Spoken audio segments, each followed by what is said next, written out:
Assalamualaikum warahmatullahi wabarakatuh. Bismillahirrahmanirrahim.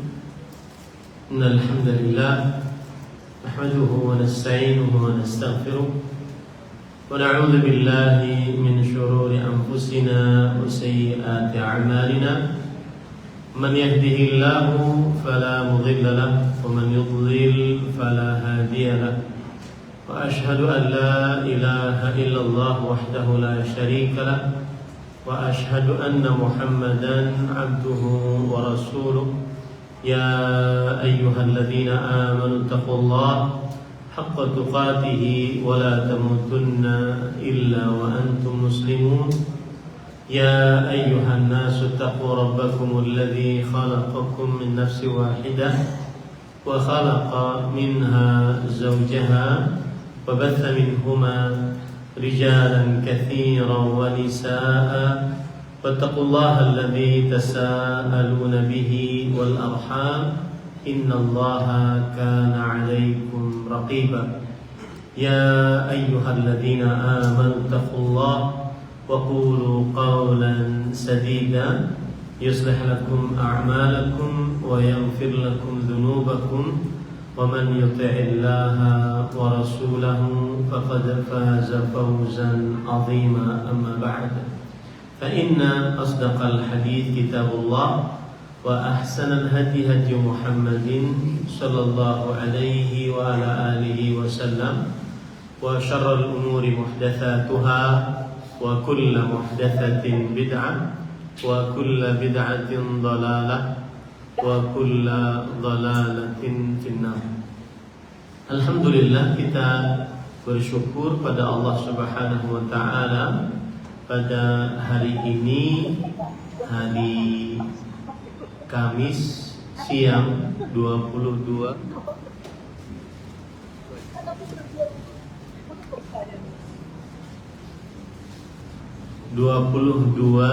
Jumadil Ula 1447 Hijriah bertepatan dengan 13 November 2025. Kita dimudahkan oleh Allah Subhanahu wa taala untuk duduk bersama di Masjid Al-Hidayah Fatmawati dalam sebuah kajian dengan tema Al-Muhafazah ala As-Sunnah, selalu menjaga sunnah atau sunnah-sunnah yang dilupakan agar selalu dijaga. Salawat dan salam semoga selalu Allah berikan kepada Nabi kita Muhammad sallallahu alaihi wa ala alihi wasallam, pada keluarga beliau, para sahabat, serta orang-orang yang mengikuti beliau sampai hari kiamat kelak. Dengan nama-nama Allah yang husna dan sifat-sifatnya yang ulia, kita berdoa, Allahumma inna nas'aluka ilman nafi'an wa rizqan tayyiban wa amalan mutaqabbala. Allahumma amin. Ahibati fillah, afanillahu wa iyyakum. Tema sunnah-sunnah yang dilupakan, maksud dari panitia mengangkat tema ini adalah agar kita sebagai umat Nabi Muhammad SAW semangat mengerjakan sunnah-sunnah Rasulullah SAW. Dan jika dikatakan sunnah, maka maksudnya adalah ajaran Rasulullah SAW. Baik itu hukumnya wajib atau sunnah menurut ilmu fikih. Selama itu ada ajaran, ada perintah, ada motivasi, ada keutamaan mengerjakannya, maka kita semangat untuk mengerjakannya. Nah, itu maksud dari tema kita, sunnah-sunnah yang ditinggalkan atau al-amru bil muhafazati 'ala sunnah wa adabiha, perintah untuk selalu mengerjakan sunnah dan adab-adabnya. Maksudnya adalah seorang muslim, terutama mengaku menjadi umat Nabi Muhammad SAW, maka dia semangat mengerjakan sunnah-sunnah Rasul sallallahu alaihi wa ala alihi wasallam. Nah, yang jadi permasalahan adalah kapan kita semangat mengerjakan sunnah. Ingat sekali lagi saya katakan, sunnah yang dimaksud bukan yang ada di dalam benak sebagian orang bahwa ini amalan hukumnya wajib, ini amalan hukumnya sunnah, bukan. Tetapi sunnah yang dimaksud adalah sesuatu syariat yang diajarkan oleh Rasulullah SAW. Bighaddin nazar, tanpa harus kita lihat ini hukumnya wajib, ini hukumnya sunnah. Kita tidak mempermasalahkan ini hukumnya wajib, ini hukumnya sunnah. Tapi kita mempermasalahkan ini adalah ajaran Rasulullah SAW. Kalau ada yang bertanya, Ustaz, mana dalil yang menunjukkan bahwa arti sunnah adalah ajaran Rasulullah SAW? Maka jawabannya adalah Rasulullah SAW pernah bersabda, "Faman raghiba an sunnati falaysa minni." Hadis riwayat Bukhari Muslim. Barang siapa yang membenci sunnahku, maka bukan dariku. Falaysa minni, bukan dariku. Yang dimaksud dengan membenci sunnahku adalah ajaranku. Kenapa? Karena hadis ini ada kisahnya. Ada asbabul wurud kalau bahasa orang hadis. Ada sebab keluarnya hadis ini. Ini sebabnya ada 3 orang sahabat Nabi pergi ke rumah istri-istri Rasulullah Sallallahu Alaihi Wasallam. Kemudian bertanya kepada para istri Rasulullah SAW tentang ibadah Rasulullah SAW di rumah. Kemudian setelah itu diberitahu oleh istri-istri Rasulullah ibadah Rasulullah di rumah. Kemudian ka'annahum taqalluha. Lalu mereka menganggap, oh ternyata sedikit ibadah Rasulullah. Nah, lalu sebagian mereka berpikiran, mungkin sedikitnya ibadah Rasulullah itu Sallallahu Alaihi Wasallam adalah karena beliau sudah diampuni dosanya yang terlalu dan yang akan datang, dan beliau sudah dijamin surga, maka sedikit ibadah. Sedangkan kita tidak ada jaminan ampunan dosa, tidak ada jaminan masuk surga, maka kita semangat beribadah. Maka yang satu mengatakan, ana aqumul lail wala arqud. Aku akan bangun malam terus sepanjang malam, setiap malam, tidak tidur untuk sholat malam. Wa ana asumud dahr wala uftir. Dan aku akan berpuasa sepanjang hari, setiap hari. Sepanjang siang, setiap siang, setiap hari, tidak pernah berbuka. Wa ana la atazawwajun nisa. Yang ketiga mengatakan, aku tidak akan menikahi wanita. Tujuannya untuk beribadah kepada Allah. Nah, ini semua sholat malam, puasa sunnah, kemudian tidak menikah. Itu semua tujuannya adalah untuk ibadah-ibadah sunnah. Tetapi disebut oleh Rasulullah sebagai ajaran Rasulullah SAW. Maka Rasulullah SAW menemui 3 orang tersebut. Kaliankah yang mengatakan begini, begini, begini? Kata 3 orang tersebut, bala ya Rasulullah. Iya wahai Rasulullah. Kata Rasulullah SAW, wallahi inni la'atqakum wa akhsyakum lillah. Demi Allah, aku orang yang paling bertakwa, paling takut kepada Allah di antara kalian. Tetapi saya sholat malam dan saya tidur. Ada waktunya sholat, ada waktunya itu. Saya puasa dan saya berbuka. Ada waktunya berpuasa, ada waktunya berbuka. Makanya kadang-kadang Anas bin Malik radhiyallahu anhu membantu beliau mengatakan, saya melihat Rasulullah SAW berpuasa seakan-akan kami mengira beliau tidak pernah berbuka, terus berpuasa. Tapi dalam kesempatan lain beliau mengatakan, dan saya sering melihat Rasulullah SAW berbuka seakan-akan kami tidak pernah melihat beliau berpuasa. Nah, kadang berbuka, kadang berpuasa. Kemudian beliau mengatakan, saya menikahi perempuan. Lalu setelah itu beliau bersabda, "Faman raghiba an sunnati falaysa minni." Barang siapa yang membenci sunnahku, di sini intinya. Sunnahku yang dimaksud adalah ajaranku, bukan amalan yang hukumnya sunnah. Ya, maka bukan dariku, kata Rasulullah sallallahu alaihi wasallam. Baik. Kembali kita ke tema kita. Sunnah-sunnah yang dilupakan atau perintah untuk selalu menjaga sunnah dan adab-adabnya. Sunnah yang dimaksud kalau sudah kita pahami tadi berarti dia adalah ajaran Rasulullah sallallahu alaihi wasallam. Baik itu hukumnya wajib atau hukumnya sunnah. Maka kita sebagai seorang muslim diperintahkan untuk senantiasa selalu mengerjakannya. Selalu mengerjakannya.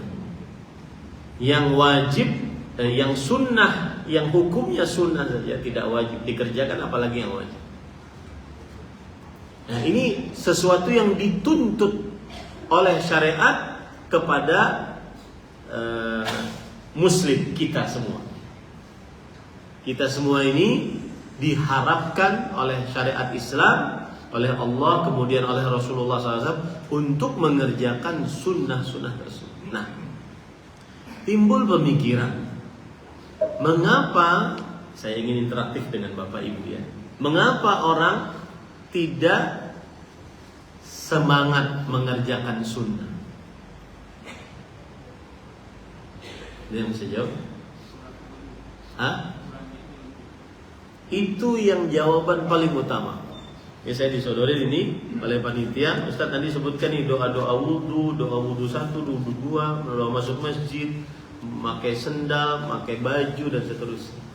Kenapa ini tidak dikerjakan? Karena kebodohan. Nah, berarti mengobati agar kita semangat mengerjakan sunnah, agar sunnah-sunnah itu tidak dilupakan adalah mengentaskan kebodohan. Dan mengentaskan kebodohan lebih afdal daripada mengentaskan kemiskinan. Ya, mengentaskan kebodohan. Belajar ilmu agama. Dan mempelajari ilmu agama itu, saya sering mengatakan, pelajarilah rukun Islam dengan kitab bersama seorang ustaz dari A sampai Z. Belajarlah rukun iman dengan kitab bersama seorang ustaz dari A sampai Z. 2 sudah. Yang ketiga, pelajarilah adab-adab keseharian. Termasuk di dalamnya itu adab-adab keseharian. Maka itu jawaban pertama atas pertanyaan tadi. Mengapa orang meninggalkan sunnah-sunnah Rasul sallallahu alaihi wasallam? Ingat sekali lagi, saya ulang-ulang, sunnah yang dimaksud ajaran Rasulullah SAW. Saya beri contoh misalkan, dalam urusan fikih, kita di Indonesia bermadzhab fikih Syafi'i. Sebagian orang yang bermadzhab fikih Syafi'i dan sebagian ulama yang bermadzhab fikih Syafi'i mengatakan bahwa hukum sholat berjamaah di masjid hukumnya fardu kifayah, atau ada lagi yang mengatakan sunnah muakkadah. Yang jelas seperti itu, tidak wajib. Tetapi kalau dilihat sebagai sebuah ajaran, dari perspektif sudut pandangnya sebagai sebuah ajaran, itu adalah apa? Sunnah Rasul, ajaran Rasulullah. Menutup mata apakah itu hukumnya sunnah atau wajib. Karena terjadi khilaf di antara ulama. Ada yang mazhab Imam Ahmad bin Hambali mengatakan wajib, mazhab Syafi'i mengatakan fardu kifayah atau sunnah. Maka itu khazanah ilmu dalam Islam. Tetapi kita sebagai umat Nabi Muhammad SAW, maka kita contoh para sahabat Nabi radhiyallahu anhu. Beliau mengatakan, wa inna min sunanil huda. Abdullah bin Mas'ud radhiyallahu anhu berkata, sesungguhnya termasuk sunnah Rasul sallallahu alaihi wasallam yang lurus adalah, ajaran Rasul sallallahu alaihi wasallam yang lurus adalah salat di mana azan dikumandangkan. Kemudian para sahabat Nabi dipapah, dibawa oleh 2 orang sampai yuqama fis shaf, sampai diletakkan di dalam shaf. Kemudian beliau berkata, wa ma yatakhallafu anha illa munafiq ma'lumun nifaq. Tidak ada yang meninggalkan salat berjamaah kecuali orang munafik yang besar kemunafikannya, terkenal kemunafikannya. Paham ya para ikhwan? Nah, itu maksud saya menceritakan ini, itu adalah ajaran Rasul. Kita tutup dulu mata, apakah ini hukumnya sunnah atau tidak. Seperti ini. Orang berwudu tanpa doa wudu, sah nggak wudu? Sah. Karena hukum membaca doa wudu hukumnya sunnah secara fikih. Tetapi kalau dilihat dari secara ajaran Rasulullah, jadi ada pengagungan kita, ini bukan ajaran sembarangan, tapi ajaran Rasulullah, maka menjadi besar, menjadi agung. Nah, itu yang kita bicarakan sekarang. Baik, Bapak betul tadi. Kebodohan, tidak tahu, akhirnya tidak mengerjakan sunnah-sunnah tersebut. Maka nasihat saya yang pertama adalah belajarlah ilmu agama. Azzimu qadral ilmi syar'i fi anfusikum. Agungkan kadar ilmu syar'i di dalam diri kita. Jangan sampai diremehkan ilmu agama itu di dalam diri kita. Rubah perspektif pandangan kita terhadap ilmu agama. Oh, ilmu agama itu urusan kedua. Yang paling utama titel profesor, doktor di dalam ilmu-ilmu umum. Enggak. Harus merasa rugi ketika dia tidak paham ilmu agama. Dan ilmu agama ada yang dasar, yang semua orang tidak boleh, tidak harus paham. Maka rugilah di situ ketika Anda tidak mengetahui ilmu-ilmu itu. Ya.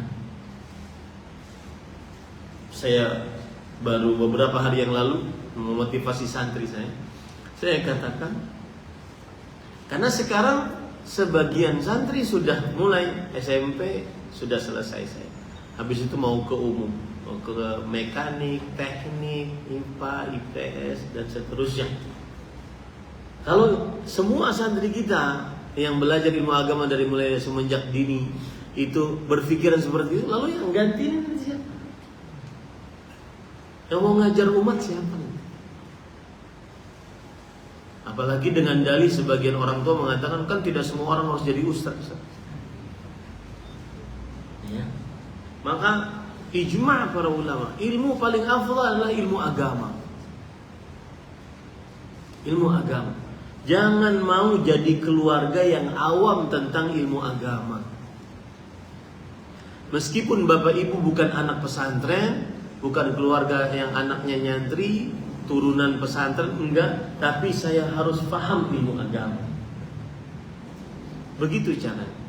Ini poin. Dan kebodohan di dalam ilmu agama adalah kerugian yang sangat besar. Rasulullah sallallahu alaihi wasallam bersabda tentang menimba ilmu agama. Talabul ilmi fariidatun ala kulli muslim. Menimba ilmu agama kewajiban atas setiap muslim. Kemudian Rasulullah Allah Subhanahu wa taala berfirman, "Hal yastawil ladzina ya'lamun wal ladzina la ya'lamun?" Apakah sama? Dan tidak akan sama. Orang yang berilmu dengan orang yang tidak berilmu tidak akan sama. Sebagaimana tidak sama orang yang mengamalkan amalan-amalan sunnah Rasul ini karena dia berilmu dengan yang tidak mengamalkan karena dia tidak berilmu.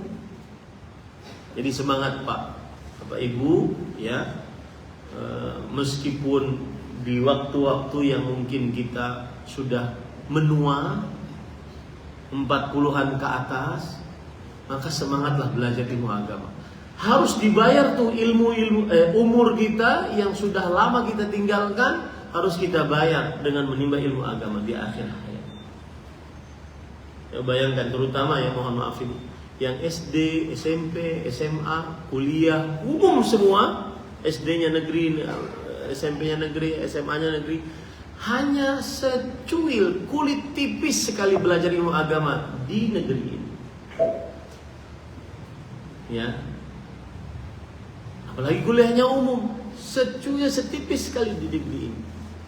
Maka itu harus kita bayar. Yang sekarang kita sudah punya umur, kemudian ada kelapangan waktu, belajarlah ilmu agama.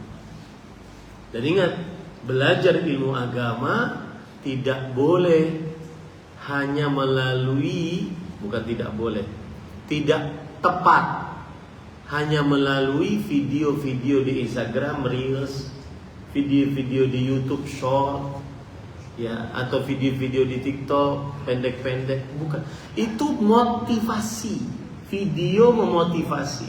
Adapun jika ingin mendapatkan ajaran agama mendasar sebagai fondasi beragama, maka harus di pengajian rutin membaca kitab. Karena dari dulu memang seperti itu Islam diajarkan. Dari mulai zaman Nabi Muhammad SAW, turun para sahabat, turun para tabi'in, turun para tabi'ut tabi'in, para imam, sampai sekarang. Jika ingin belajar ilmu agama, duduk bersimpuh di hadapan para pengajar ilmu agama. Ya, ini poin pertama. Sebab yang kedua, Pak, kenapa orang meninggalkan sunnah-sunnah Rasulullah? Nah, apa Pak? Bertentangan dengan budaya.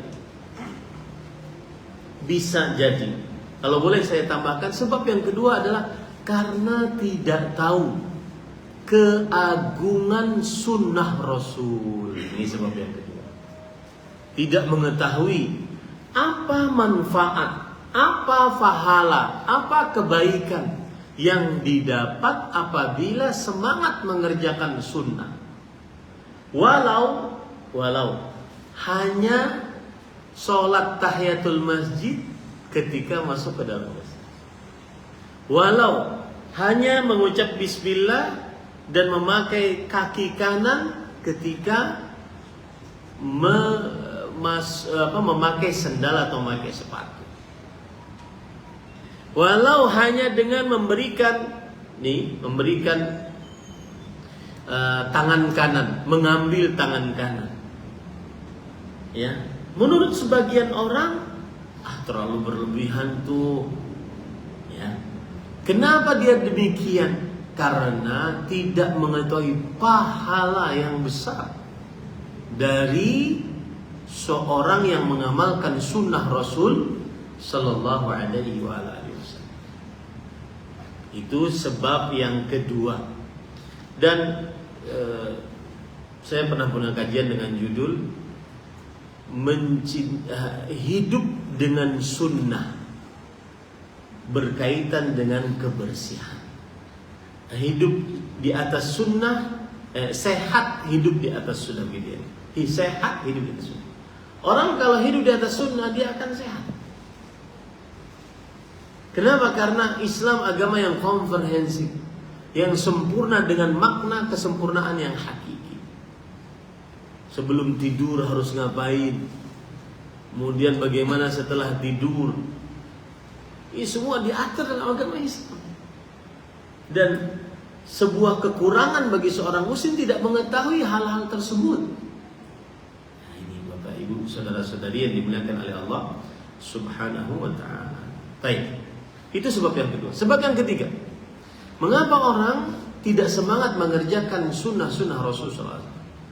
Jawaban yang ketiga adalah karena tidak benar-benar memahami konsekuensi asyhadu anna Muhammadan Rasulullah.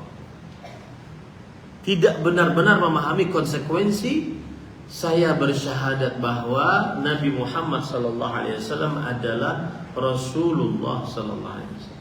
Karena kalau orang memahami konsekuensi syahadat, maka dia akan meyakini bahwa salah satu konsekuensi orang yang bersyahadat asyhadu anna Muhammadar Rasulullah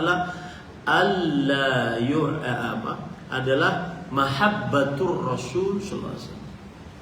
Mencintai Rasulullah sallallahu alaihi wasallam. Satu. Yang kedua, an tuti'uhu fima amar. Mentaati Rasulullah di dalam apa saja yang diperintahkan oleh Rasul sallallahu alaihi wasallam. Yang ketiga, an tajtanibuhu fima naha anhu wa jaza. Menjauhi apa yang dilarang oleh Rasulullah sallallahu alaihi wa ala alihi wasallam.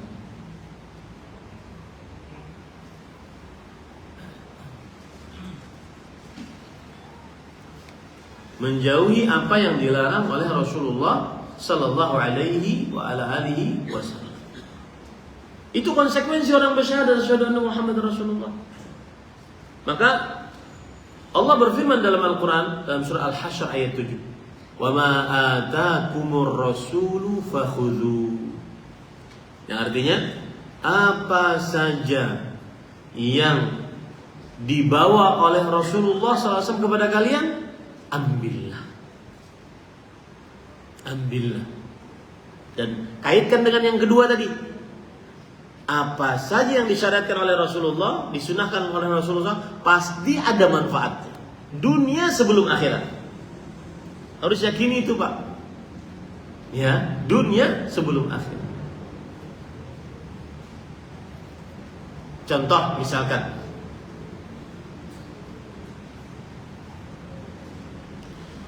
seseorang sunnahnya kalau bangun tidur malam, maka hendaklah dia membasuh kedua telapak tangannya sebelum berkumur-kumur berdoa. Kenapa? Karena dia tidak tahu tangannya tadi malam terletak di mana, menggaruk apa. Nah, ini kalau dikerjakan mendatangkan kesehatan. Kalau orang memahami ini, maka dia akan semangat untuk mengerjakan sunnah Rasul sallallahu alaihi wasallam. Jadi, konsekuensi kita mengucapkan syahadat adalah mengerjakan apa yang diperintah, menjauhi apa yang dilarang oleh Rasulullah sallallahu alaihi wasallam. Kemudian yang kedua tadi saya katakan, konsekuensi orang yang bersyahadat asyhadu anna Muhammadar Rasulullah mencintai Rasulullah sallallahu alaihi wasallam. Dan orang yang mencintai seseorang akan sangat taat kepada yang dicintainya. Allah berfirman dalam surat Al-Imran ayat 31. Qul in kuntum tuhibbunallaha fattabi'uni yuhibbukumullah. Katakanlah wahai Muhammad sallallahu alaihi wasallam, jika kalian mencintai Allah, maka ikutilah aku, yaitu Rasulullah SAW. Ikutilah aku, Rasulullah SAW ini bukan hanya dalam urusan ibadah, tapi dalam seluruh urusan. Akidah, keyakinan kalbu kita terhadap Allah. Atau ibadah, pengabdian kita kepada Allah. Atau muamalah, adab dan akhlak. Muamalah hubungan kita sesama manusia. Suami dengan istri, orang tua dengan anak, saudara dengan saudaranya, kemudian seseorang dengan rahimnya, kemudian adab dan akhlak. Ya, jika kita ingin dicintai jika kita mengaku cinta kepada Allah, maka ikutilah Rasulullah SAW. Niscaya Allah akan mencintai kita. Kemudian wa yaghfir lakum dzunubakum, dan Allah akan mengampuni bagi kalian dosa-dosa kalian. Ini keutamaan mengerjakan sunnah, Pak. Jadi ketika misalkan nih, ya, mau minum pakai tangan kanan dengan bismillah, duduk. Meskipun agak sulit, dia kerjakan. Maka ukurannya adalah bukan karena ini sunnah yang kebalikan dari wajib. Kan tidak wajib, Ustaz. Enggak, tapi pahalanya nih diampuni dosa. Nah, itu yang membuat kita semangat untuk mengerjakan sunnah Rasul sallallahu alaihi wa ala alihi wasallam. Kemudian para ikhwan dirahmati oleh Allah, sebab yang keempat, sebab yang kedua, yang pertama tadi adalah kebodohan, akhirnya kita tidak mengerjakan sunnah. Sebab yang kedua apa tadi? karena tidak mengetahui keutamaan mengerjakan sunnah, pahala mengerjakan sunnah. Sebab yang ketiga, karena tidak mengerjakan konsekuensi dari bersyahadat asyhadu anna Muhammadan Rasulullah sallallahu alaihi wasallam. Yang keempat adalah karena tidak menjadikan role model qudwah hasanah kita Rasulullah. Kalau orang menjadikan qudwah hasanahnya adalah Rasulullah sallallahu alaihi wasallam, maka dia akan semangat mengerjakan sunnah sedetil-detilnya. Ya, sedetil-detil. Saya beri contoh ya Pak, ini menarik. Abdullah bin Umar. Namanya Abdullah, nama bapaknya Umar. Umar bin Khattab. Abdullah ini ketemu dengan seseorang di jalan. Orangnya orang Badui. Kemudian Abdullah bersalaman dengan orang tersebut. Kemudian Abdullah memberikan surbannya kepada orang tersebut. Kemudian muridnya Abdullah bin Umar menanggapi kelakuan gurunya. Wahai guruku, mereka orang Badui. Tidak perlu engkau sampai ngasih surbanmu kepada mereka. Itu terlalu mahal untuk mereka. Cukup mereka yarda bil yasir. Mereka sudah mencukupi dengan kamu kasih apa gitu yang sudah cukup bagi mereka. Tapi sampai dikasih surban, ya, yang merupakan keistimewaan orang Arab pada waktu itu, surban ini besar. Kenapa? Apa sebabnya? Lihat, beliau ingin mengerjakan sunnah ternyata. Apa sunnahnya? Kata beliau, Abu hadzal rajul kana wuddan li walidi. Bapaknya orang ini yang saya kasih tadi, bapaknya orang ini adalah teman baik dari bapak saya, Umar bin Khattab. Sedangkan Rasul sallallahu alaihi wasallam bersabda, lihat ini sunnahnya, ini ajarannya. Inna abarral bir silatu wuddi abi. Sesungguhnya bakti yang paling tinggi adalah menyambung hubungan dengan orang yang dicintai oleh orang tua kita.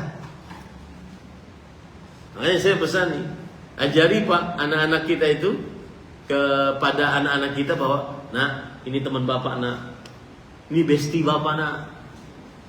Istri kita juga gitu, ibu ngajari kepada anak-anaknya, nak, ini teman baik ibu nak, ini yang sudah nyadarkan ibu, yang asalnya tidak fokus belajar ilmu agama, yang asalnya sekedarnya saja sekarang sudah duduk di majelis ilmu, haus dengan ilmu agama nak. Ajar itu, karena nanti kalau kita meninggal, dia akan berbuat baik kepada teman-teman kita, dan itu termasuk bakti anak kepada orang tua.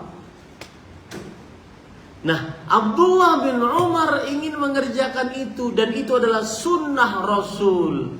Ingat, sunnah di sini maksudnya apa? Ajaran Rasulullah SAW. Paham ya Pak ya? Jadikanlah qudwah kita, role model kita Rasulullah SAW. Indah sekali Pak kalau di rumah itu yang dibicarakan, ini sunnah Rasulnya gimana ya? Ini sunnah Rasulnya gimana ya? Ya, selalu.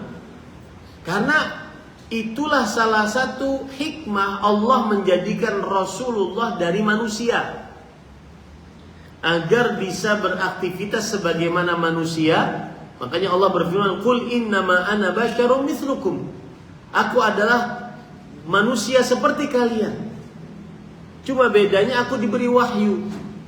Salah satu hikmah kenapa Allah memilih Rasul itu bukan dari malaikat yang diutus kepada manusia, tetapi Rasul dari manusia. Rasulun min anfusikum, Rasul dari jenis kalian, yaitu manusia. Hikmahnya agar kita mengikuti, mencontoh Rasulullah Sallallahu Alaihi Wasallam di dalam segala hal Pak. Akidah, ibadah, muamalah, adab, dan akhlak. contoh Rasulullah, sunnah Rasulullah SAW. Maka agungkan itu, kata sunnah itu diagungkan, Pak. Ya, agar kita menjadikan qudwah kita adalah sunnah Rasul Sallallahu Alaihi Wasallam. Kalau dulu para sahabat ketika Rasulullah Sallallahu Alaihi Wasallam masih hidup, yang mereka jadikan adalah Rasulullah selalu, yang mereka contoh. Bahkan sampai sholat nih ceritanya, Rasulullah SAW sedang sholat, kemudian di belakangnya para sahabat. Di tengah-tengah sholat, maka beliau melepas sendal beliau. Lalu para sahabat karena melihat Rasulullah dan sudah menjadi habit mereka, akhlak mereka adalah mencontoh Rasulullah, menjadikan Rasulullah SAW sebagai qudwah hasanah, maka mereka pun lepas sendalnya saat sholat. Maka setelah selesai sholat, Rasulullah SAW mempunyai mukjizat, beliau bisa melihat dari belakang. Beliau bertanya, "Limadza khala'tum ni'alakum?" Mengapa kalian lepas sendal kalian? Kata para sahabat, lihat, jawaban sangat mudah. Tanamkan ini Pak, diri kita, kemudian anak, cucu kita. Jawaban sangat mudah. Apa itu? Ra'aina khalaqtana 'alaika fa khala'na ni'alana. Kami melihat engkau melepas sendal, kami pun ikut lepas sendal. Hanya sekedar mengikuti. Tanamkan itu pada diri kita, Pak. Role model saya Rasulullah. Sunnahnya kalau ketemu orang gimana ya? Sunnahnya kalau ketemu, kalau duduk di majelis ilmu gimana ya? Sunnahnya kalau lagi ada makan gimana ya? Ingat, sunnah itu ajaran, bukan hanya sekedar hukumnya. Sunnah menurut ilmu fikih yang kalau ditinggalkan tidak berdosa, tidak diancam siksa. Tetapi sunnah di sini adalah memang itu adalah ajaran Rasulullah yang mulia, maka kita semangat mengerjakan sunnah tersebut. Meskipun hanya saat kita di barbershop, kemudian bilang ke tukang cukurnya, "Mas, dari kanan ya." Kenapa? Karena Rasulullah SAW memotongnya dari kanan. Yang akan saya sebutkan nanti hadis-hadisnya. Ini para ikhwan yang dirahmati oleh Allah Subhanahu wa ta'ala. Nah, baik. Sekarang para ikhwan yang dirahmati oleh Allah Subhanahu wa ta'ala, saya akan sebutkan hadis-hadis Rasul yang membuat kita tergugah mengamalkan sunnah. Yang pertama, yaitu perintah dari Rasulullah, apa saja yang aku perintahkan lakukan, apa saja yang aku larang jauhi. Ini menggugah kita untuk mengamalkan sunnah. Ingat sekali lagi, saya ulang-ulang, sunnah yang dimaksud ajaran, bukan yang amalan hukumnya tidak wajib menurut ilmu fikih. Hadis riwayat Bukhari Muslim dari Abu Hurairah radhiyallahu anhu. Rasulullah SAW bersabda, "Fa idza nahaitukum an syai' fajtanibu wa idza amartukum bi amrin fa'tu minhu mastata'tum." Jika aku larang kalian tentang sesuatu, jauhilah. Jika aku perintahkan kalian terhadap sesuatu, kerjakanlah semampu kalian. Ini perintah Rasulullah, maka kita harus taat. Apa saja yang diperintahkan oleh Rasulullah kita kerjakan. Mau hukumnya wajib, mau hukumnya sunnah, kita kerjakan. Nah, di sini saya ingin menyanggah sedikit, memberi nasihat kepada sebagian orang. Ada yang mengatakan, bahkan sampai pendakwah, ya kan tetap Ustadz, hukumnya tetap sunnah, nggak wajib. Jangan terlalu keras sama orang. Enggak, kita nggak keras. Kita malah ngajak kebaikan. Ada lagi yang berkata, "Ustaz, gini Ustaz, kan pernah ada orang nanya kepada Rasulullah, wahai Rasulullah, ara'aita in sallaitul maktubat wa sumtu Ramadan wa ahlaltul halal wa haramtul haram adkhul jannah?" Wahai Rasulullah, apa pendapat engkau kalau aku cuma salat 5 waktu, cuma salat 5 waktu, cuma puasa Ramadan, dan aku mengerjakan yang halal dan aku menjauhi yang haram, apakah masuk surga? Kata Rasulullah, "Aflah in sadaq." Iya, engkau akan beruntung masuk surga kalau engkau jujur. Nah, itu kan Rasul sendiri nggak mengatakan harus kerjakan yang sunnah-sunnah, Ustaz. Berarti khalalnya di mana ini? Khalal itu maksudnya berarti cara berpikirnya di mana yang keliru ini? Karena tadi dia masih berkutat bahwa sunnah adalah tidak wajib. Coba kalau dia berpikir dalam pikirannya sunnah adalah apa tadi? Ajaran sang Rasul. Dia semangat mengerjakan sunnah tersebut. Ya, ajaran sang Rasul. Apapun perintahnya, meskipun hanya urusan pakai pakaian, hanya urusan makan, misalkan nih, kalau makan satu nampan kan sunnah Rasul itu pernah suatu ketika beliau duduk, ini hadis riwayat Bukhari dari Umar bin Abi Salam. Beliau bercerita, kuntu gulaman fi hijri Rasulullah. Aku dulu umurku belum sampai 10, duduk di pangkuan Rasulullah. Wa kanat yadi tatishu fi sahfah, duduk di pangkuan Rasul untuk makan bersama. Makan bersama pakai nampan besar. Nah, tanganku waktu itu kesana kemari. Lalu Rasulullah SAW bersabda, lihat sunnahnya. Hukumnya nggak wajib. Lihat sunnahnya. Kata beliau, ya gulam, wahai anak kecil, samillah. Kalau engkau makan, ucapkan bismillah. Wa kul biyaminik, makanlah dengan tangan kananmu. Wa kul mimma yalik. Dan makanlah apa yang ada di depanmu. Yang ingin saya tunjukkan adalah makan apa yang ada di depan. Maka sunnahnya adalah makan apa yang ada di depan. Sunnahnya adalah makan apa yang ada di depan. Ustaz, yang di depan sambalnya semua, Ustaz. Gimana itu? Maka dia harus mengangkat ke tengah. Sedangkan yang daging yang sebelah sana harus tahu-tahu diri, jangan mau menang sendiri, juga harus ketengahkan. Nah, begitu.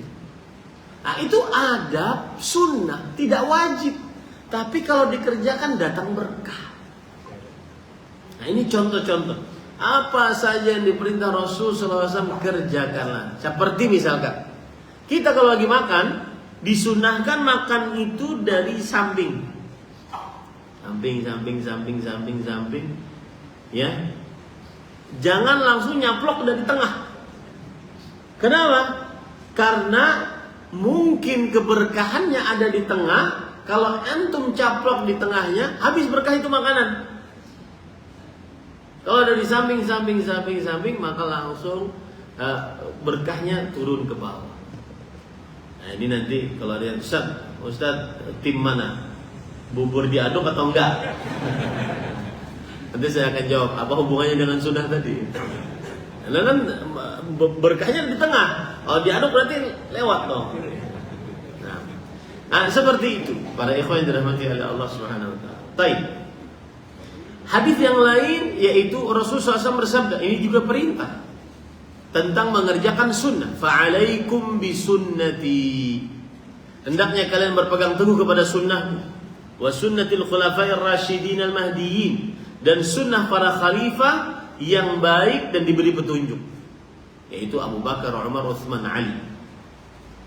Khilafatun nubuwah 30 sana. Kekhalifahan kenabian 30 tahun. Dan persis mereka ini memang 30 tahun umur mereka. Umur kekhalifahannya. Abu Bakar 2 tahun, kemudian Umar bin Khattab 10-an tahun, kemudian Utsman bin Affan sekian tahun, pokoknya 30 tahun. Addu 'alaiha bin nawajid, yang artinya gigit dengan gigi geram kalian. Wa iyyakum muhdatsatil umur, jauhi dari perkara mengada-ngada. Ini menunjukkan perintah untuk mengerjakan sunnah Rasul sallallahu alaihi wasallam. Dan ingat, sunnah di sini bukan hanya urusan akidah ibadah, tetapi juga urusan apapun yang berkaitan dengan ajaran Rasul sallallahu alaihi wasallam. Baik. Hadis yang lain riwayat Bukhari. Rasul sallallahu alaihi wasallam bersabda, "Kullu ummati yadkhuluna al-jannah illa man aba." Setiap umatku akan masuk surga. Ini penegasan dari Rasulullah. Asalkan kita tidak berubah menjadi umat selain umat Rasulullah, maka pasti masuk surga. Jamin itu. Itu garansi dari Rasulullah. Setiap umatku akan masuk surga, kecuali orang yang enggan. Nah, siapa yang enggan? Wa man ya'ba ya Rasulullah? Siapa yang enggan wahai Rasulullah SAW? Man ata'ani dakhala jannah, wa man 'asani faqad aba. Yang taat kepadaku, mengerjakan sunnahku, pasti masuk surga. Ini keutamaan orang yang mengerjakan sunnah. Jadi Pak, ketika Bapak makan dengan tangan kanan, minum dengan tangan kanan, kemudian memakai sendal dengan kaki kanan, keluar rumah dengan kaki kanan, dengan kaki kiri, masuk masjid dengan kaki kanan, keluar masjid dengan kaki kiri, itu bukan hanya sekedar gerakan-gerakan, tapi rasakan ini adalah sunnah Rasul yang kalau saya kerjakan berpahala surga. Nah, begitu caranya. Yang kalau saya kerjakan berpahala surga. Ngasih sesuatu dengan kanan, ngambil sesuatu dengan kanan. Dan jangan sampai ada bisikan syaitan. Hati-hati Pak, ini syaitan ini memang makhluk paling licik. Kenapa demikian? Karena dia akan mengatakan begini, terlalu ribet ente hidupnya, itu aja digembar-gemborkan. Enggak. Pada ikhwan dirahmati ya. Enggak, itu adalah ajaran Rasulullah sallallahu alaihi wasallam yang kalau kita kerjakan berujung surga. Ya. Nah, para ikhwan yang dirahmati oleh Allah Subhanahu wa taala, agar saya memenuhi amanah dari panitia, maka salah satu sunnah Rasul sallallahu alaihi wasallam adalah mengerjakan doa-doa dan adab-adab berikut yang disebutkan oleh panitia. Mungkin beliau ingin kita mengerjakan ini nih, agar pahalanya besar. Di antaranya adalah doa setelah wudu. Ya, doa setelah wudu ini adalah amal ibadah dan sunnah Rasul sallallahu alaihi wa ala alihi wasallam. Amal ibadah dan sunnah Rasul sallallahu alaihi wa ala alihi wasallam. Ucapannya, hadisnya dulu saya bacakan. Hadis riwayat Muslim. Ingat ya. Hadis riwayat Muslim, disunnahkan untuk mengucapkan setelah berwudu asyhadu an la ilaha illallah wa anna Muhammadan abdullahi wa rasuluh. Itu adalah lafaz hadisnya, lafaz doanya begitu. Bagaimana tadi? Asyhadu an la ilaha illallah wa asyhadu anna Muhammadan abdullahi wa rasuluh. Ya. Dalilnya bagaimana? Ma minkum min ahad yatawadda fayablugh aw fayusbighul wudu'a thumma yaqulu asyhadu an la ilaha illallah wa anna Muhammadan abdullahi wa rasuluh illa futihat lahu abwabul jannati thamaniyah yadkhulu min ayyiha syaa. Yang artinya tidak ada dari kalian seorang pun, berarti siapapun dia, mau dia muslim baru, muslim lama, laki-laki, perempuan, kaya, muda, kaya, miskin, tua, muda, siapapun dia yang berwudu dan fayablu. Nah ini fayablu itu maksudnya bersungguh-sungguh menyempurnakan wudunya. Berarti ini perlu ilmu, belajar wudu dengan sungguh-sungguh. Dan tema kita bukan itu.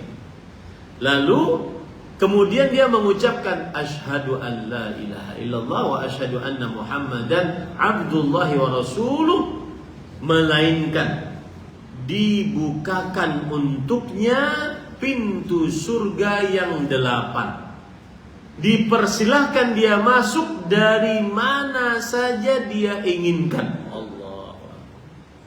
Amalannya mudah Pak. Berwudu ucapkan asyhadu an la ilaha illallah wa asyhadu anna Muhammadan rasulullah. Ya. Ini amalan yang sangat mudah. Ustaz, kalau ada orang mengucapkan ini setiap wudu dia, lalu dia maksiat, Ustaz. Dia pernah minum khamar, berjudi, maka apakah masuk surga juga? Dan diperintahkan untuk bisa memilih surganya? Maka jawabannya, kalau yang dimaksud dalam hadis tadi adalah keutamaan orang yang mengamalkan amalan tersebut. Nah, jika selama hidupnya ternyata dia bermaksiat, maka nanti ada perhitungannya tersendiri. Tapi bagaimanapun itu adalah motivasi mengerjakan amal soleh tadi, mengucapkan 2 kalimat syahadat. Jadi saya ulangi, Ustaz, saya setiap wudu akan membaca itu. Saya tertarik, amalannya mudah. Tapi saya juga bermaksiat. Gimana ya Ustaz? Jawabannya, ini hadis adalah motivasi untuk mengerjakan zikir tersebut. Ya. Lalu maksiat yang engkau kerjakan ada apanya? Hisabnya di sisi Allah. Tapi bagaimanapun hadis tadi ada motivasinya agar kita mengerjakannya. Baik. Kemudian hadis selanjutnya yaitu hadis yang diriwayatkan oleh Imam At-Tirmidzi. Rasulullah SAW bersabda, "Man tawadda'a," siapa yang berwudu, "fa ahsanal wudu'a," lalu dia perbaiki wudunya. Ingat sekali lagi, berarti harus belajar wudu yang baik dan sempurna. Saya beri contoh ya Pak. Misalkan Rasulullah SAW mencontohkan, dan ini hukumnya sunnah muakkadah, bahkan ada yang mewajibkan dari para ulama, beristinsyak, memasukkan air ke hidung.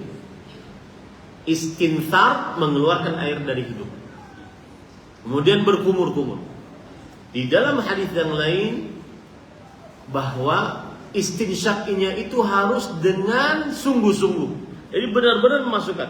Sebagian orang hanya dikenakan ujung hidung. Enggak, istinsyak yang benar dihirup. Keselak. Karena nggak biasa. Ya. Dan istinsyak serta madmadah, masukkan air ke hidung dan berkumur-kumur, pendapat yang lebih kuat adalah dilakukan secara bersamaan. Ya, yang satu berkumur-kumur, yang satu menghirup air ke hidung sampai dalam, lalu dikeluarkan. Ya, lalu dikeluarkan. Rasulullah SAW bersabda, "Wa baligh fil istinsyak illa an takuna sha'imah." Dan bersungguh-sungguhlah di dalam beristinsyak, yaitu masukkan air ke hidung, kecuali dalam keadaan berpuasa. Nah, berpuasa jangan, karena bisa masuk, yang aliran hidung kan bisa masuk ke dalam tenggorok. Nah, ini pada ikhwan. Jadi poinnya adalah barang siapa yang berwudu dan memperbagus wudunya, tidak sembarangan. Salah satunya juga adalah tumit, siku, jangan sampai asal. Ya, memperbagus wudu. Kemudian setelah itu, kemudian dia berdoa, "Asyhadu an la ilaha illallah wahdahu la syarikalah wa asyhadu anna Muhammadan abduhu wa rasuluh. Allahumma ja'alni minat tawwabin wa ja'alni minal mutatahhirin. Futtihat lahu thamaniyatu abwabil jannah yadkhulu min ayyiha syaa." Dia akan dibukakan untuknya pintu surga yang 8, dia akan memasukinya sekehendaknya. Nah, ini pada ikhwan yang dirahmati oleh Allah Subhanahu wa taala. Ini termasuk daripada bacaan dan sunnah Rasul setelah berwudu, dan pahalanya besar. Ya, pahalanya besar. Kemudian yang lain, yaitu masuk masjid. Rasul sallallahu alaihi wasallam bersabda tentang doa masuk masjid. Ya. Di dalam hadis yang diriwayatkan oleh Imam Muslim, anna Rasulullah sallallahu alaihi wasallam qala, bahwa Rasulullah SAW bersabda, "Idza dakhala ahadukumul masjid," jika salah seorang di antara kalian masuk ke dalam masjid, falyaqul, hendaklah dia ucapkan, Allahumma iftah li abwaab rahmatik. Ya Allah, bukakan untukku pintu-pintu rahmatmu. Wa idza kharaj, dan apabila dia mengucapkan, dia keluar, falyaqul, hendaklah dia mengucapkan Allahumma inni as'aluka min fadlik. Ya Allah, aku memohon kepada Engkau karuniamu. Ini adalah sunnah Rasul. Ingat, kata sunnah artinya apa? Ajaran Rasulullah sallallahu alaihi wasallam. Di sana ada tambahan riwayat, yaitu riwayat Imam Abu Daud, tadi riwayat Muslim yang hadisnya sahih. Ya, derajatnya tinggi, kesahihannya tinggi. Kalau masuk masjid maka ucapkan Allahumma ftahli abwaab rahmatik. Kalau keluar maka ucapkan Allahumma inni as'aluka min fadlik. Dihafal itu, Pak. Dan subhanallah, orang hidup kalau menuntut ilmu itu indah hidupnya. Karena dia punya target-target. Oh, pekan ini saya harus menghafal doa ini. Pekan ini saya harus menghafal doa ini. Kemudian dia amalkan. Itu membuat hidup itu berseri-seri, selalu ada motivasi untuk mengarungi hidup selanjutnya. Ya, karena dia ada PR. Wah, ini saya amalkan. Ini saya amalkan. Kenapa, Pak, sebagian orang yang berhijrah hidupnya futur? Karena tidak mengamalkan sunnah, tidak menuntut ilmu. Kalau menuntut ilmu tidak diamalkan. Futur, Ustaz. Sukanya sekarang duduk-duduk nongkrong, Ustaz, di kafe. Sukanya sekarang daripada kajian begini mendingan main padel, Ustaz. Hah? Lagi tren dan seterusnya. Itu banyak yang curhat itu, Ustaz. Ya, bukan saya curhat, saya tahu karena banyak yang curhat gitu. Ya. Mainnya sih setengah jam, Ustaz, 1 jam. Tapi kan persiapannya ke sana, pulangnya lagi ngobrolnya belum. Habis waktu. Semangat untuk sesuatu yang dia mungkin tidak dia ambil manfaatnya saat di akhirat kelak. Ustaz, itu kan olahraga. Oke, iya olahraga. Tapi kalau itu dijadikan sebagai rutinitas, kenapa sunnah-sunnah Rasul kita tidak bisa jadikan sebagai rutinitas? Kita bela-belain dan seterusnya. Nah, di sana ada tambahan lagi. Hadis riwayat Imam Abu Daud, annahu kana idza dakhala al-masjid qala a'udzu billahil 'azim wa biwajhihil karim wa sultanil qadim minasyaitonir rajim. Nah, perhatikan. Amr ibn As bercerita. Kalau tadi hadis Rasul, kata Rasul, jika kamu masuk masjid ucapkanlah. Itu hadis Rasul berarti.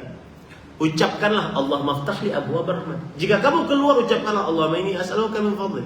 Kalau ini Amr ibn As, sahabat Rasulullah, bercerita bahwa Rasulullah kalau masuk masjid beliau mengucapkan a'udzu billahil 'azim wa biwajhil karim wa sultanihil qadim minasyaitonir rajim. Kedudukan hadis yang pertama dengan hadis yang kedua lebih kuat hadis yang pertama. Kenapa? Karena itu hadis Rasul, keluarlah dari mulut Rasul langsung. Kalau kedudukan hadis yang kedua itu cerita dari sahabat. Sahabat Nabi bercerita, Nabi itu kalau masuk masjid maka beliau mengucapkan ini. Paham nggak maksud saya? Bedanya itu namanya al-hadithul qawli wal hadithul fi'li. Hadis ucapan dengan hadis perbuatan. Hadis ucapan lebih tinggi derajatnya dibandingkan hadis perbuatan. Kenapa demikian? Karena kadang-kadang hadis perbuatan itu ada kekhususan untuk Rasulullah.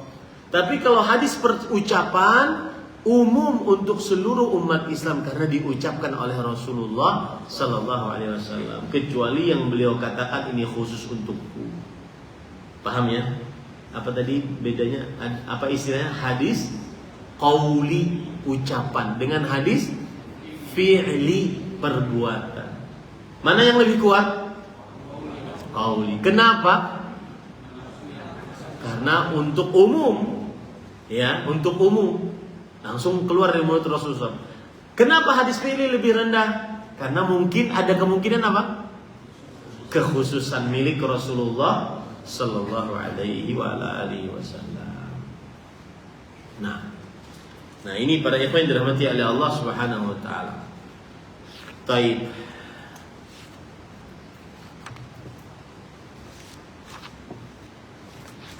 Termasuk daripada sunnah Rasul sallallahu alaihi wasallam adalah yaitu memakai, ini kalau dibahas panjang ya, memakai pakaian. Ini ada sunnah-sunnahnya yang disebutkan oleh Rasulullah sallallahu alaihi wa ala alihi wasallam.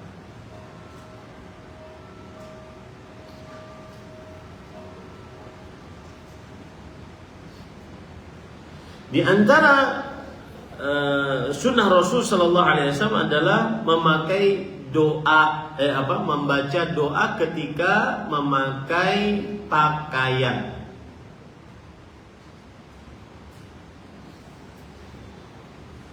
Perhatikan baik-baik hadisnya. Dalam hadis yang diriwayatkan oleh Imam Abu Daud bahwa karena Rasulullah SAW idza istajadda thawban sammahu bismih imma qamisan aw imama thumma yaqul Allahumma lakal hamdu anta kasawtanihi as'aluka min khairihi wa khairi ma suni'a lah wa a'udzu bika min syarrihi wa syarri ma suni'a lah. Di dalam hadis ini ada kesunahan yang ditinggalkan oleh umat Islam. Apa itu? Adalah Rasulullah sallallahu alaihi wasallam. Lihat, ini ucapan atau perbuatan. Adalah Rasulullah sallallahu alaihi wasallam. Ucapan atau perbuatan? Perbuatan. Jika beliau memakai sesuatu yang baru, maka beliau beri nama. Sunnah Rasul sallallahu alaihi wasallam. Memiliki sesuatu, kasih nama sesuatu tersebut. Contoh, misalkan kita punya pakaian, ya, gamis, kasih nama gamisnya. Ini si kuning, berkah. Ini si hitam, menawan. Kasih nama komisnya. Rasul Shallallahu Alaihi Wasallam mempunyai nama pada ontaknya, mempunyai nama pada pedang